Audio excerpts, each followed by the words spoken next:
רב פקד מאיר אוחנה, תחנת כפר סבא.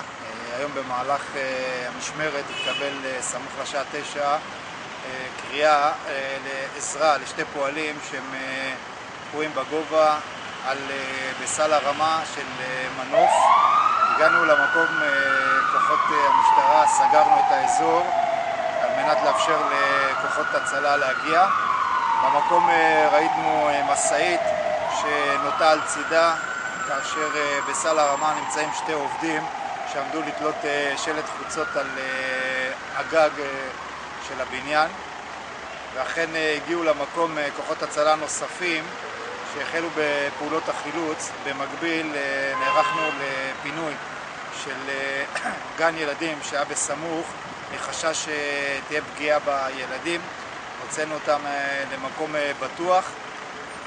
כוחות ההצלה טיפלו וחילצו את שני העובדים.